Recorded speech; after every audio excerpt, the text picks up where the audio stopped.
السلام علیکم ناظرین، میں ہوں عمران وسیم اور ہمارے ساتھ موجود ہیں جنرل ریٹائرڈ امجد شعیب صاحب۔ امجد شعیب صاحب، ہم نے آپ سے کوئی مہینہ ڈیڑھ مہینہ پہلے ایک انٹرویو کیا تھا۔ آپ نے بتایا تھا کہ شریف جو خاندان ہے اسے کوئی این آر او نہیں ملے گا، کوئی ڈھیل نہیں ملے گی، انہیں اگر کوئی ریلیف مل سکتا ہے، کوئی راستہ ہے ریلیف ملنے کا، رعایت ملنے کا، تو وہ عدالتیں ہیں۔ لیکن آج جب عدالتوں سے ان کی ضمانتیں ہو رہی ہیں تو اسے بھی ڈیل کا رنگ دیا جا رہا ہے، ڈیل کا تاثر دیا جا رہا ہے کہ ڈیل کے نتیجے میں یہ باہر آ رہے ہیں۔ کیا یہ درست ہے؟ نہیں، نہ انہوں نے ڈیل مانگا، نہ ڈیل کسی نے دیا۔ یہ وہ سسٹم ہے جس کا میں ذکر کر رہا ہوں کہ ہر آدمی جس نے بہت پیسہ بنایا ہے اس کے پاس اتنا پیسہ ہے کہ اس میں سے تھوڑا سا بھی وہ لگائے تو پورے سسٹم کو وہ خرید سکتا ہے، پورے سسٹم کو کمپرومائز کر سکتا ہے، لہذا وہ اپنی مرضی کے فیصلے لے سکتا ہے۔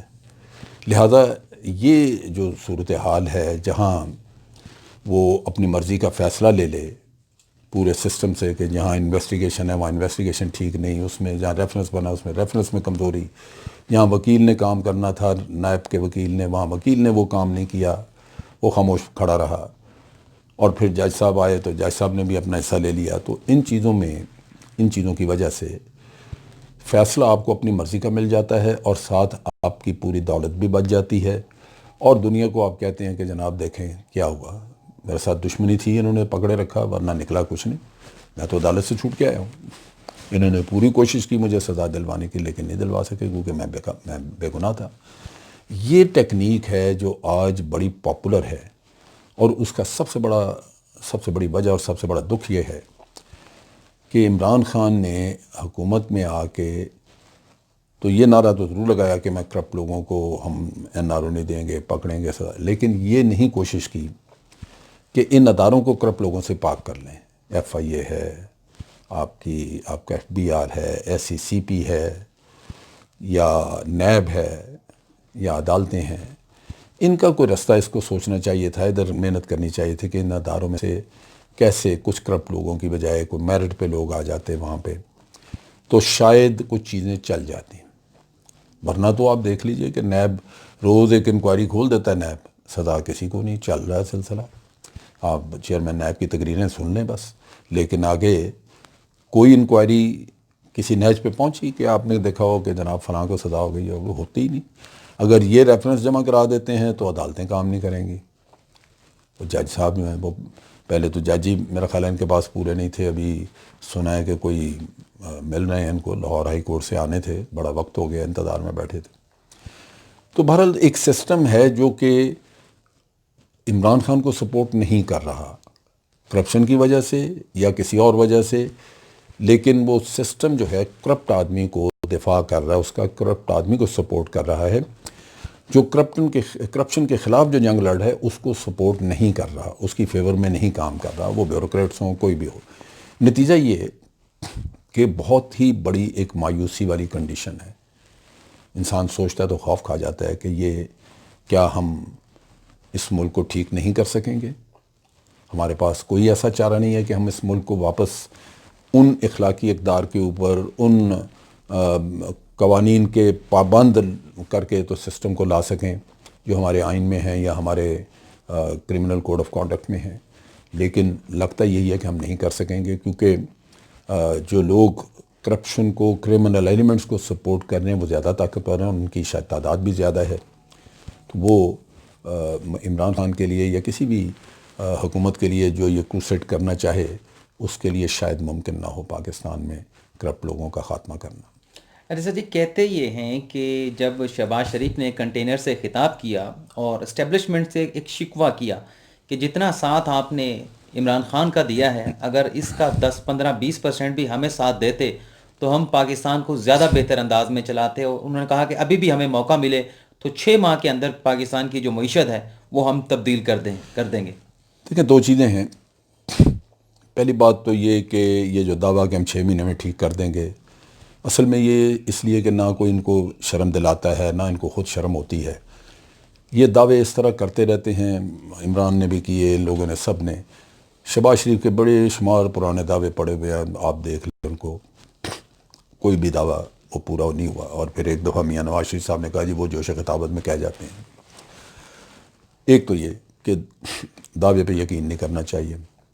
دوسری طرف جو ایشو ہے وہ یہ ہے کہ پاکستانی افواج نے ان کی بھی بے پناہ مدد کی، لیکن میاں نواز شریف تھرو آؤٹ فوج کے خلاف سازشوں میں مصروف رہے۔ وہ اپنی طبیعت، اپنی سوچ، اپنا بغض جو ہے ان کا، اس سے جان نہیں چھڑا سکے۔ مشرف کے ساتھ ان کا تھا، اول تو مشرف نے بھی ان کو سزائے، بہت بڑی سزا تھی، اس سے بچایا اور ایک ایگریمنٹ کر کے ملک سے باہر جانے دیا۔ تو اس لحاظ سے ان کو اس کا احسان ماننا چاہیے تھا، اس لیے کہ مشرف اگر چاہتا تو وہاں ان کو سزا ان کی پوری کرواتا یہاں پہ، لیکن اس نے ان کو مقدموں میں پھنسانے کی بجائے ان کو باہر جانے کی اجازت دے دی۔ پورا خاندان چلا گیا، پھر واپس آ گئے۔ تو مشرف کے خلاف تو اول تو رواداری یہ تھی کہ مشرف کے خلاف بھی نہ کچھ کرتے اور کوشش کرتے کہ مشرف کو ایک رستہ دے دیتے، کیونکہ یہ اکیلے مشرف کو سزا دینا چاہ رہے تھے۔ فوج کا خیال تھا کہ اگر مشرف کو بھی آپ نے سزا دینی ہے تو پھر مشرف کے ساتھ جتنے لوگ اس سازش میں، اس کام میں شریک تھے، سب کو سزا دیں، لیکن یہ انہوں نے 72 کے قریب لوگ اپنے ساتھ بٹھا لیے اور اکیلے مشرف کو ٹارگٹ کرنا شروع کیا۔ تو اس پہ فوج میں ایک بے چینی تھی، جس کی وجہ سے فوج چاہتی تھی کہ یہ یا مشرف کو چھوڑ دیں یا سب کو ٹرائی کر لیں، تاکہ آدمی کہہ سکے اپنی آرمی کو کہ بھئی یہ کسی اکیلے کے خلاف نہیں ہے، تو پورا سسٹم ہے جو سیدھا کیا جا رہا ہے۔ تو وہ انہوں نے نہیں کیا، اپنے بکس کے لیے وہ اس کے پیچھے لگے رہے، اور پھر سازشیں، کبھی وہ گولی چلی اس پہ حامد میر پہ، تو یہ اپنے ادارے کے بجائے جا کے تو کھڑے ہو گئے جیو والوں کے ساتھ۔ وہ انہوں نے پہلے وہاں پہ، یہ ان کے حکومت میں آنے کے چند دن بعد کی بات ہے، پھر لگاتار اسی طرح الزام تراشیاں، اور یہ پھر انہوں نے جو ڈان لیکس والا بھی قصہ کیا، پھر بعد میں ایک انٹرویو دیا ڈان کو کہ جی ہمیں یہ لوگ بھیجنے چاہیے تھے یا نہیں، جنرل جا کے بامبے میں اتنے لوگ مار دیے۔ یہ وہ چیزیں ہیں جہاں آپ بہت بری طرح اپنی افواج کو ان کو نقصان پہنچانے کی کوشش کر رہے ہیں۔ انٹرنیشنل کورٹ آف جسٹس میں یہ ان کا انٹرویو جو تھا نواز شریف کا، یہ کوٹ کیا گیا کہ یہ پاکستان ٹیررزم کراتا ہے۔ یہ دیکھیں، آپ کے تو وزیر اعظم نے کہا تھا، وہ مجبوراً ہمارے وکیل کو کہنا پڑا کہ جناب آپ اس وزیر اعظم کے بیان کی بات کرتے ہیں جس کو پاکستان کے ہائیسٹ کورٹ نے ایک جھوٹا اور بے ایمان قرار دیا ہے، وہ صادق اور امین نہیں ہے، تو تب وہ بات ٹلی۔ تو چیز یہ ہے کہ ان کو اپنے کردار کی طرف دیکھنا چاہیے۔ فوج بہت کچھ ان کی مدد کے لیے کر چکی ہے۔ انفیکٹ یہ ضیاء الحق نے اس کو کم پالا تھا، وہی فوج ہی لے کے آئی تھی نا۔ ضیاء الحق کون تھا؟ اسی نے پالا، اسی نے اس کو یہاں تک پہنچایا، ورنہ تو یہ بیٹھ کے بھٹیوں میں ہی کہیں لوہا پہ کھلا رہے ہوتے۔ ان کو تو اس آدمی نے یہ کھڑا کر دیا، تو پھر بھی انہوں نے آ کے یہی کام کیا کہ فوج کے خلاف فرضہ سرائی۔ تو یہ ان کو خود سوچنا چاہیے کہ یہ ایسا نہیں۔ ان کو میاں نواز شریف نے ہر دور میں، وہ غلام اسحاق خان تھا یا کوئی بھی تھا، انہوں نے اپنا سینگ پھنسایا کسی نہ کسی کے ساتھ۔ اب سارے غلط تھے، اسحاق خان بھی غلط تھا، جہانگیر کرامت بھی غلط تھا، وہ سجاد علی شاہ جو جج تھا وہ بھی غلط تھا، چیف جسٹس مشرف بھی غلط، سارے یہ غلط تھے۔ ایک میاں نواز شریف ٹھیک ہے، بس تو میاں اپنا بھی تجزیہ کرو نا بھائی، کہ تمہارے اندر کیا چیز ٹیڑھی ہے، کیا خرابی ہے کہ تم ہر کسی کے ساتھ۔ ایک چیف آف آرمی اسٹاف انہیں لگانا ہوتا ہے، 1.5-2 سال اس پہ بیٹھ کے ریسرچ کرتے ہیں کہ جناب کس کو لگائیں، اس کو لگائیں، اس کو لگائیں، کوائٹلی انٹیلیجنس کے ذریعے پتہ کر رہے ہیں کہ اس کے خیالات کیسے ہیں، فلاں ہے، یہ سارے اس کے پولیٹیکل کنیکشن، ہر چیز چیک کر کے جب ایک کو چیف آف آرمی اسٹاف لگا لیتے ہیں تو 4-5 مہینے میں اس کے ساتھ ان کے پھڈا بھی بن جاتا ہے۔ کیا وجہ ہے؟ یہ وہ چیزیں ہیں جو کہ ان کو خود اپنے طور پہ دیکھنی چاہیے کہ ہمارے اپنے معاملات درست ہیں۔ افواج پاکستان ان کی رہنمائی کرتی ہیں، ان کو بہت کچھ ہے۔ جنرل جہانگیر کرامت کو انہوں نے نکالا تھا، اس زمانے میں ہم نے نیوکلیئر ایکسپلوژن کیا تھا کچھ مہینے پہلے۔ نیوکلیئر آپ کو یاد ہوگا کہ ہم نے 98 میں یہ نیوکلیئر ایکسپلوژن کیا تھا۔ اب وہ فیصلہ کرنا تھا کہ نیوکلیئر ایکسپلوژن ہمیں کرنا چاہیے نہیں کرنا چاہیے، اسٹیج پہ کیا کرنا چاہیے۔ تو یہ ایک بڑا اسٹریٹجک نیچر کا ایک قومی مسئلے کا فیصلہ تھا، جس کے لیے آپ کے پاس کوئی فورم نہیں تھا۔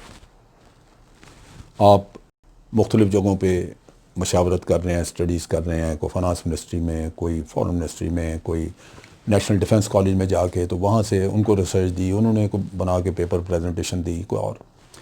جنرل جہانگیر کرامت نے اتنا کہا کہ ہمیں اپنے اسٹریٹجک فیصلے کرنے کے لیے ایک فورم بنانا چاہیے جسے ہم کہتے ہیں نیشنل سیکورٹی کمیٹی. آج بنی ہوئی ہے, نواز شریف, وہ جنرل مشرف بنا گیا, اور پھر یہ نواز شریف کے وقت میں بھی کام کرتی رہی, زرداری کے وقت میں بھی, اور اب بھی کر رہی. وہ آپ کو کہا, اب یہ انہی کی مدد کے لیے کہا کہ بھئی آپ کو آسانی ہو جائے گی جہاں آپ فیصلہ سازی کر سکیں. ذمہ داری تو پرائم منسٹر کی ہے, لیکن جناب انہوں نے جنرل جہانگیر کرامت کو بلا کے کہا کہ آپ نے جی ہمیں پیٹھ میں کچھ چھرا گھونپ دیا ہے, نیشنل سیکورٹی کمیٹی کی بات کی, آپ جائیں گھر. اور جنرل جہانگیر کرامت بھی غلط تھا, پھر اس کے بعد مشرف آیا, پھر اس کے ساتھ پھڈا ہو گیا ان کا 4-6 مہینے بعد. تو یہ وہ چیز ہے جو دیکھنے کی ہے. اگر آپ چاہتے ہیں ماشاءاللہ, تو دیکھیں میں پہلے واضح کر دوں, ماشاءاللہ اس ملک میں نہیں آئے گا. آرمی بالکل پیچھے ہٹی ہوئی ہے, اور وہ ہر طرح سے ایک آئینی رول ادا کرے گی, جو بڑی اچھی بات ہے, ہمیں سراہنا چاہیے.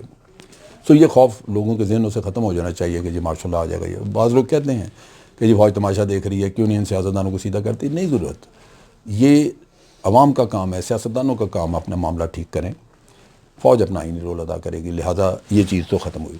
لیکن عوام کو بیٹھ کے ان چیزوں کا تجزیہ کرنا چاہیے کہ جب ماشاءاللہ لگا تو اس وقت یہ حکمران کیا کر رہے تھے, ان کے حالات کیا تھے.